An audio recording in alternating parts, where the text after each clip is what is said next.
Hello friends, एक बार फिर से आप सभी का वेलकम है। आज हम इस क्लास में टारगेट सीटेट जुलाई 2025 के लिए सीटीपी से कुछ पीवाईक्यू सॉल्व करेंगे। तो वीडियो को अंत तक देखिएगा और पसंद आए तो लाइक शेयर और सब्सक्राइब कीजिएगा। तो आइए शुरू करते हैं आज का क्लास। देखते हैं आज का पहला क्वेश्चन। तो पहला क्वेश्चन है हमारे स्क्रीन पर, वह अवस्था जब बच्चा तार्किक रूप से वस्तुओं व घटनाओं के विषय में चिंतन करता है, कौन सा है? ऑप्शन है, पहला ऑप्शन है औपचारिक संक्रियात्मक अवस्था, दूसरा ऑप्शन है पूर्व संक्रियात्मक अवस्था, तीसरा ऑप्शन है संवेदी प्रेरक अवस्था, चौथा ऑप्शन है मूर्त संक्रियात्मक अवस्था।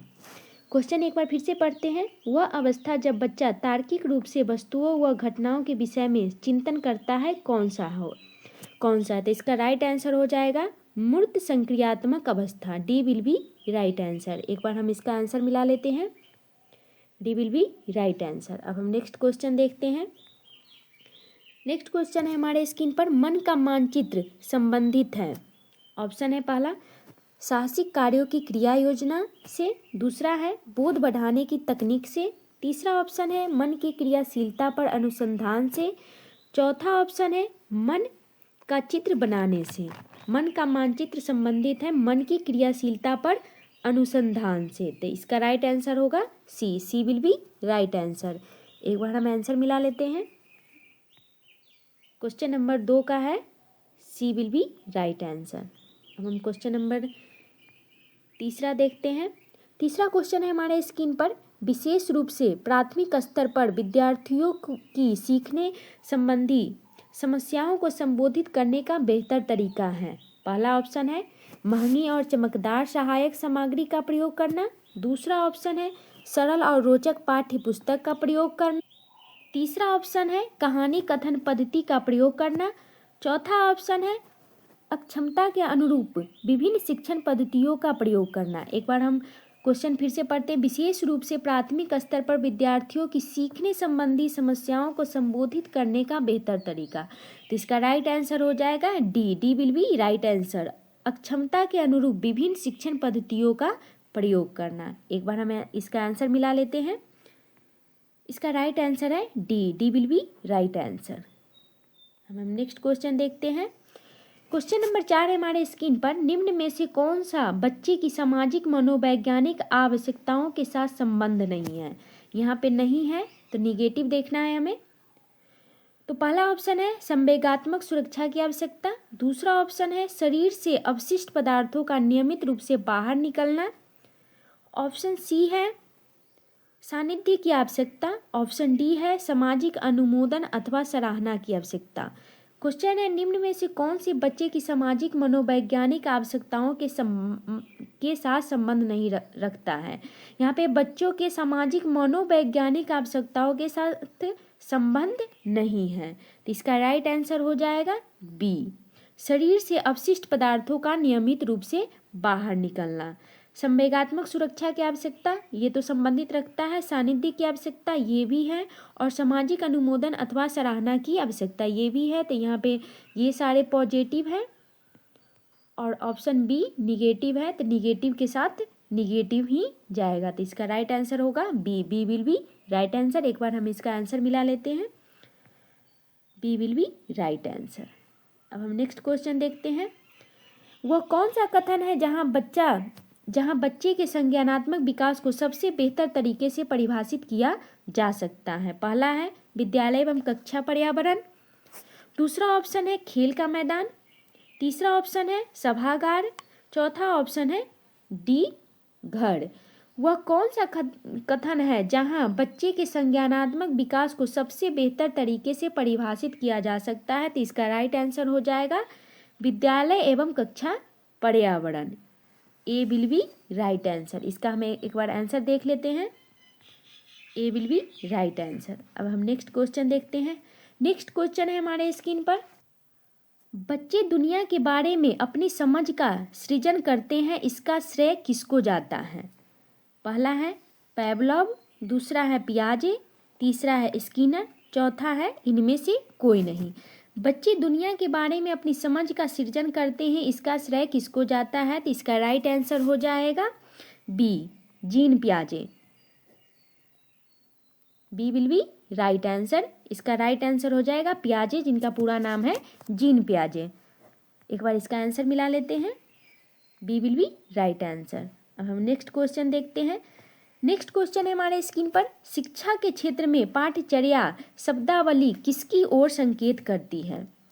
ऑप्शन ए है विद्यालय का संपूर्ण कार्यक्रम जिसमें विद्यार्थी प्रतिदिन अनुभव प्राप्त करते हैं। दूसरा ऑप्शन है मूल्यांकन प्रक्रिया। तीसरा ऑप्शन है शिक्षण पद्धति एवं पढ़ाई जाने वाली विषय वस्तु। ऑप्शन डी है कक्षा में प्रयुक्त की जाने वाली पाठ्य सामग्री।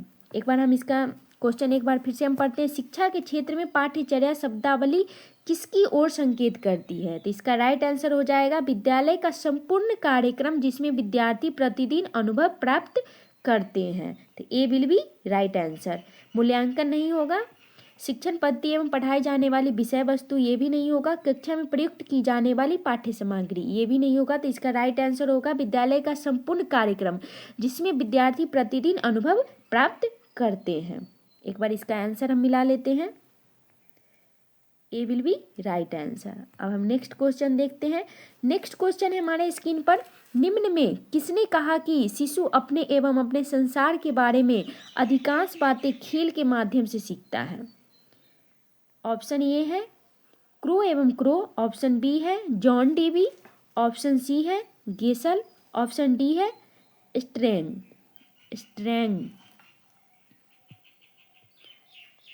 एक बार क्वेश्चन हम फिर से पढ़ते हैं। निम्न में से किसने कहा कि शिशु अपने एवं अपने संसार के बारे में अधिकांश बातें खेल के माध्यम से करते हैं? तो इसका राइट आंसर हो जाएगा ऑप्शन डी स्ट्रिंग।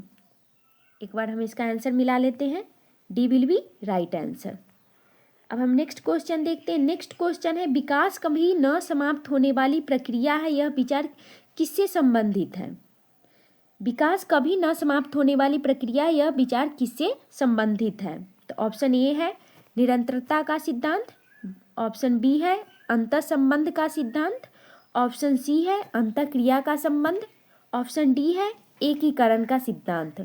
यहाँ पे क्वेश्चन पूछा गया है विकास कभी न समाप्त होने वाली प्रक्रिया, यह विचार किससे संबंधित है? विकास कभी न समाप्त होने वाली प्रक्रिया है तो यह सतत प्रक्रिया हो गई, और इसका दूसरा नाम है निरंतरता का सिद्धांत। ए विल बी राइट आंसर। एक बार हम इसका आंसर मिला लेते हैं, ए विल बी राइट आंसर। अब हम नेक्स्ट क्वेश्चन देखते हैं। नेक्स्ट क्वेश्चन है हमारे स्क्रीन पर, निम्नलिखित में से किस अवस्था में बच्चे अपने समवयस्क समूह के सक्रिय सदस्य हो जाते हैं? यहाँ पे क्वेश्चन पूछा गया है बच्चे अपने समवयस्क समूह के सक्रिय सदस्य हो जाते हैं किस अवस्था में? तो पहला ऑप्शन है प्रौढ़ावस्था में।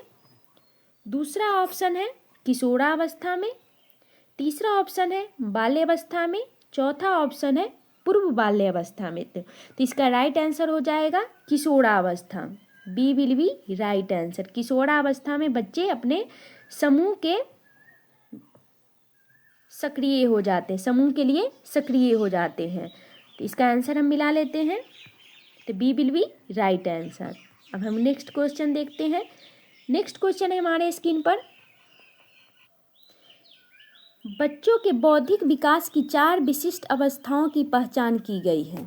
बच्चों के बौद्धिक विकास की 4 विशिष्ट अवस्थाओं की पहचान की गई है। किसके द्वारा?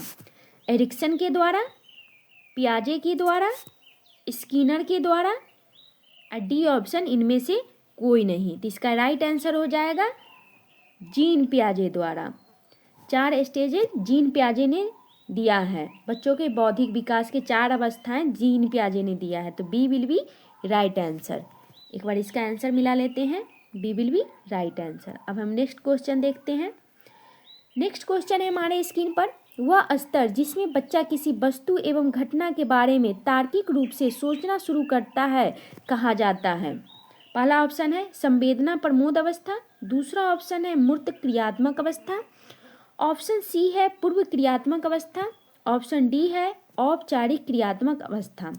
यहाँ पर क्वेश्चन पूछा गया है वह स्तर जिसमें बच्चा किसी वस्तु एवं घटनाओं के बारे में तार्किक रूप से सोचना शुरू करता है, वह कौन सा अवस्था है? तो इसका राइट आंसर हो जाएगा B will be right answer, मूर्त क्रियात्मक अवस्था या मूर्त संक्रियात्मक अवस्था, B will be right answer. इसका आंसर मिला लेते हैं एक बार, B will be right answer. अब हम नेक्स्ट क्वेश्चन देखते हैं। नेक्स्ट क्वेश्चन है हमारे स्क्रीन पर, विद्यार्थियों को विद्यालय में खेलना क्यों उचित है? विद्यार्थियों को विद्यालय में खेलना क्यों उचित है? ऑप्शन है, यह शिक्षकों के लिए काम आसान करेगा। ऑप्शन बी है, यह सहयोग एवं शारीरिक संतुलन का विकास करेगा। ऑप्शन सी है, यह समय बिताने में सहायक होगा। ऑप्शन डी है, यह उन्हें शारीरिक रूप से सशक्त बनाएगा। तो इसका राइट आंसर हो जाएगा, यह सहयोग एवं शारीरिक संतुलन का विकास करेगा। B will be right answer. विद्यार्थियों को विद्यालय में खेलना क्यों उचित है? यह शिक्षकों के लिए काम आसान करेगा, नहीं, ये निगेटिव हो जाएगा। यह सहयोग एवं शारीरिक संतुलन का विकास करेगा, ये पॉजिटिव है। यह समय बिताने में सहायक होगा, ये भी निगेटिव है। यह उन्हें शारीरिक रूप से सशक्त बनाएगा, सशक्त नहीं बना सकता है, तो ये भी नहीं होगा। इसका राइट आंसर हो जाएगा B will be right answer. अब हम नेक्स्ट क्वेश्चन देखते हैं, उससे पहले हम इसका आंसर मिला लेते हैं। B will be right answer. आज का ये हमारा सेकेंड लास्ट क्वेश्चन है, परिवार एक साधन है। इसका ऑप्शन है अनौपचारिक शिक्षा का, ऑप्शन बी है दूरस्थ शिक्षा का, ऑप्शन सी है गैर औपचारिक शिक्षा का, ऑप्शन डी है औपचारिक शिक्षा का। तो परिवार एक साधन है अनौपचारिक शिक्षा का, तो ए विल बी राइट आंसर। एक बार इसका हम आंसर मिला लेते हैं, ए विल बी राइट आंसर। अब हम देखते हैं आज का लास्ट क्वेश्चन। तो लास्ट क्वेश्चन है हमारे स्क्रीन पर, एक शिक्षक विद्यार्थियों में सामाजिक मूल्यों को विकसित कर सकता है। कैसे कर सकता है? महान व्यक्तियों के बारे में बोलकर, ऑप्शन बी है उन्हें अच्छी कहानियाँ सुनाकर, ऑप्शन सी है आदर्श रूप से बर्ताव कर, ऑप्शन डी है अनुशासन की अनुभूति को विकसित कर। एक शिक्षक विद्यार्थियों में सामाजिक मूल्यों को विकसित कर सकता है, उसके लिए उसे क्या करना चाहिए? महान व्यक्तियों के बारे में बोलकर, ये नहीं होगा। उन्हें अच्छी कहानियाँ सुनाकर, ये भी नहीं होगा। आदर्श रूप से बर्ताव कर, ये सही लग रहा है। अनुशासन की अनुभूति को विकसित कर, तो सी विल बी राइट आंसर। आदर्श रूप से बर्ताव कर, उन्हें सामाजिक मूल्यों को विकसित, उनमें सामाजिक मूल्यों को विकसित कर सकते हैं, तो सी विल बी राइट आंसर। इसका हम आंसर मिला लेते हैं, तो सी विल बी राइट आंसर। ये हमारा आज का लास्ट क्वेश्चन था। तो आज के लिए बस इतना ही। वीडियो पसंद आए तो लाइक शेयर और सब्सक्राइब कीजिएगा। अब हम नेक्स्ट क्लास में मिलेंगे। आज के लिए बस इतना ही। Thank you so much.